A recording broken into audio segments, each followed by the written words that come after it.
آیت 141 تک۔ الحمدللہ رب العالمین والصلاۃ والسلام علی رسول الکریم وعلی آلہ وصحبہ اجمعین، اما بعد، اعوذ باللہ من الشیطان الرجیم، بسم اللہ الرحمن الرحیم۔ آیت نمبر 130۔ اور ہم نے فرعون والوں کو مبتلا کیا فیض سالی میں اور پھلوں کی کم پیداواری میں، یعنی کہ پریشانی دشواری نصیحت کے لیے آتی ہے۔ حال فرعون کو اللہ رب العزت نے اس طرح کی پریشانیوں میں شامل کر دیا تاکہ وہ نصیحت قبول کریں، مطلب یہ انہیں بتا دیا کہ ان کے دل نرم ہوں، اس وجہ سے یہ پریشانیاں ان پہ آئیں۔ سو جب ان پر خوشحالی آ جاتی تو کہتے کہ یہ ہمارے لیے ہونا ہی چاہیے، اور اگر ان کو کوئی بدحالی پیش آتی تو موسیٰ علیہ السلام اور ان کے ساتھیوں کی نجاست بتاتے۔ مطلب یہاں اللہ نے بات بتائی ہے کہ جب ان پہ بدحالی آتی، پریشانی، جیسے کہ کیڑے لگ گئے فصلوں کو اور ختم کر دیا اللہ رب العزت نے، حالانکہ یہ موسیٰ علیہ السلام کے طرف متوجہ کرنے کے لیے انہیں یہ بات آئی تھی، مگر انہوں نے اس کا بھی کوئی فائدہ نہیں اٹھایا، متوجہ نہیں ہوئے، بلکہ یہ کہا اعتراض ہے کہ ہمارا حق تھا، مطلب اسے، اور اگر کوئی کمی آتی تو نحوست بتاتے، بدشگونی لیتے،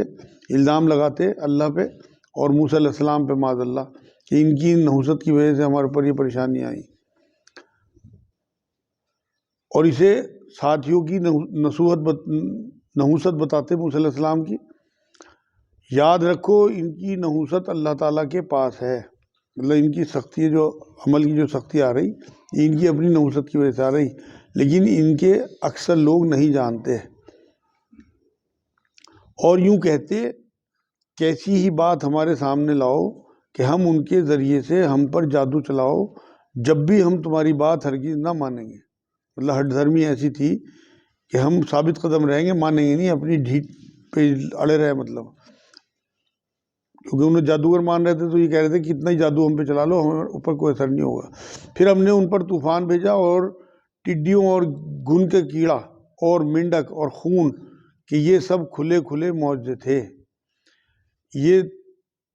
ان 5 معجزوں کا یہاں پہ ذکر آیا عذاب کے،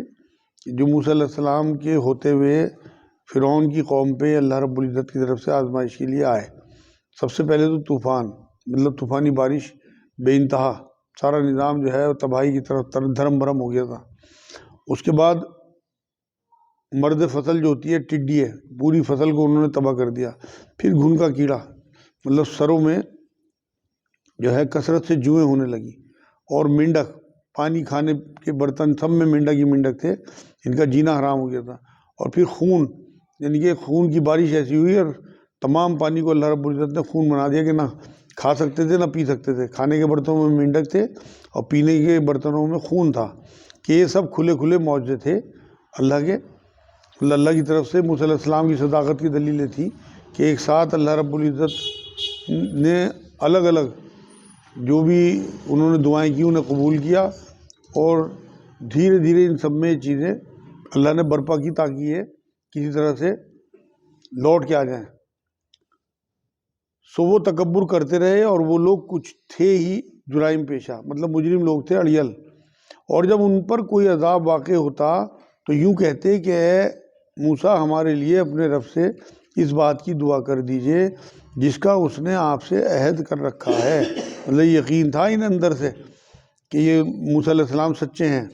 تو انہوں نے یہی بات یاد دلائی کہ جو آپ کا اپنے اللہ سے تعلق ہے، انہوں نے آپ کو نبی بنا کے بھیجا، تو اللہ سے جو قول و قرار ہے آپ کا، جو ان سے تعلق ہے اللہ سے، تو آپ اللہ سے ریکویسٹ کر دیجیے کہ عذاب ہم سے ٹال دیں۔ مطلب پڑا تو یہ بات کہنے لگے، عہد کر رکھا ہے، اگر آپ اس عذاب کو ہم سے ہٹا دیں گے تو ہم ضرور آپ کے کہنے سے ایمان لے آئیں گے، اور ہم بنی اسرائیل کو بھی رہا کر دیں گے، آپ کے ہمراہ بھیج دیں گے۔ مطلب یہ جو ہے کہ انہوں نے ایمان لانے کی بات کہی اور بنی اسرائیل کو بھی چھوڑنے کی بات کہی، حالانکہ بنی اسرائیل کے لوگ بہت کم مزدوری پہ ان کے ہاں غلامی کرتے تھے، اندر ان کے جھوٹ تھا، آگے آئے گی یہ بات بھی، تو کسی بھی قیمت پہ یہ انہیں چھوڑ نہیں سکتے تھے، تو لیکن انہوں نے موسیٰ علیہ السلام کو برگلانے کے لیے یہ کہا کہ آپ التجا کر دیجئے اور دعا کر دیجئے اللہ سے کہ ہم ایمان میں بھی آ جائیں گے اور انہیں چھوڑ بھی دیں گے۔ ہم ضرور آپ کے کہنے سے ایمان لے آئیں گے اور ہم بنی اسرائیل کو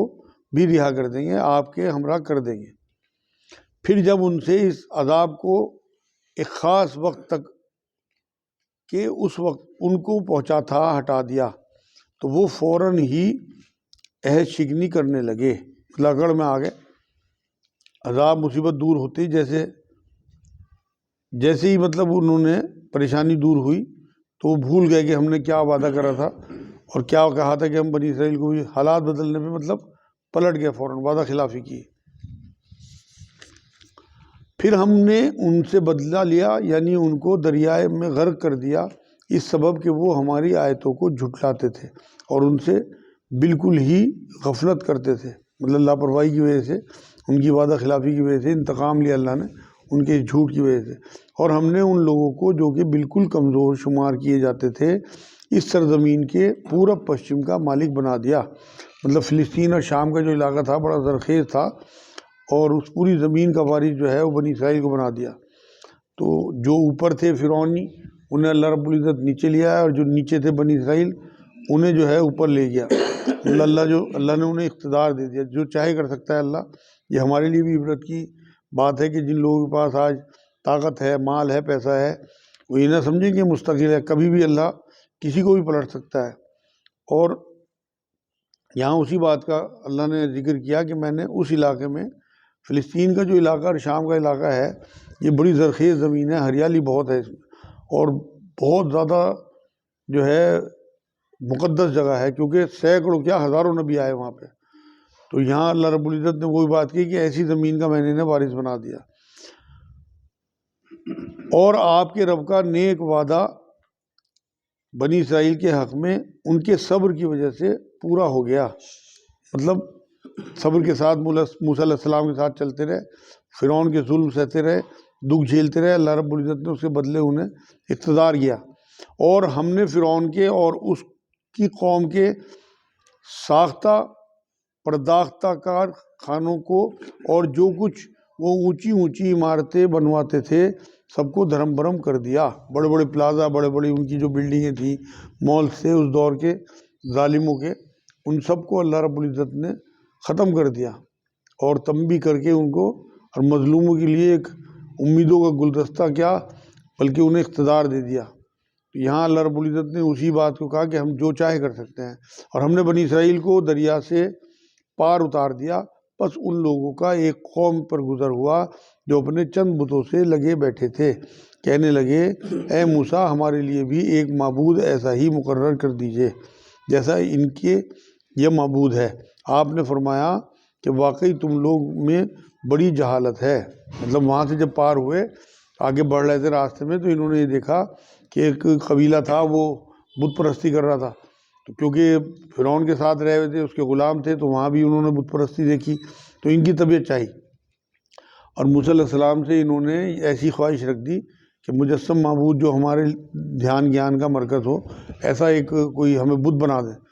کیونکہ غلام رہے تو اس ظاہر سی بات ہے وہاں صدیوں تک آقاؤں کے اثرات ان کے اوپر رہے۔ تو اللہ نے انہیں حالانکہ بچایا تھا، تو موسیٰ علیہ السلام نے یہی بات کہی کہ واقعی تم میں بڑی جہالت ہے، مطلب اللہ تمہیں بچا کے لایا، تم اس کے خلاف بت پرستی کرنا چاہتے ہو، کیونکہ فرعون نے یہاں بھی بت پرستی تھی اور ان کے غلام ہونے کی وجہ سے ان میں بھی یہ چیزیں آ گئی تھیں۔ بت پرستی یہاں یہ انہیں دیکھ کے چاہ رہے تھے، یہ غصے کا اظہار تھا موسیٰ علیہ السلام کا کہ تم جہالت والی باتیں کر رہے ہیں۔ نبیوں میں اللہ رب العزت کے خلاف کوئی کام دیکھ کے غصہ آ جاتا تھا، تمام نبیوں کی سنت ہے کہ اللہ کے خلاف کوئی کام دیکھ کے ان کو غصہ آتا تھا۔ یہ لوگ جس کام میں لگے ہیں یہ تباہ کیا جائے گا اور ان کا یہ کام محض بے بنیاد ہے، مطلب شرک کی وجہ سے انہیں بڑا نقصان ہوگا، ہمیشہ خسارے میں رہیں گے۔ فرمایا کیا اللہ تعالیٰ کے سوا اور کسی کو تمہارا معبود تجویز کر دوں؟ یہ موسیٰ علیہ السلام کہہ رہے ہیں، حالانکہ اس نے تم کو تمام جہان والوں پر فوقیت دی، مطلب بہت سی فضیلتیں دیں اس وقت تک کہ تمام لوگوں پر فوقیت۔ اب تو حضور صلی اللہ علیہ وسلم کی اس امت کو فوقیت ہے پوری دنیا پہ، لیکن اس ٹائم کی جتنے بھی لوگ گزرے تھے ان پہ سب کو اللہ رب العزت نے بنی اسرائیل کو فوقیت دی تھی۔ تو یہاں آخری آیت آج الحمدللہ آج کی، اور وہ وقت یاد کرو جب ہم نے تم کو فرعون والوں سے بچا لیا جو تم کو بڑی سخت تکلیفیں پہنچایا کرتے تھے، تمہارے بیٹوں کو قتل کر ڈالتے تھے اور تمہاری عورتوں کو زندہ چھوڑ دیتے تھے، اور اس میں تمہاری پروردگار کی طرف سے بڑی بھاری آزمائش تھی۔ مطلب یہاں اللہ رب العزت نے اپنے احسان یاد دلائے کہ جو میں نے تم پہ انعام کیے ہیں، غلامی سے نجات دی، شرک سے بچائے رکھا، تمہارے لڑکوں کو قتل کر دیتا تھا، تمہیں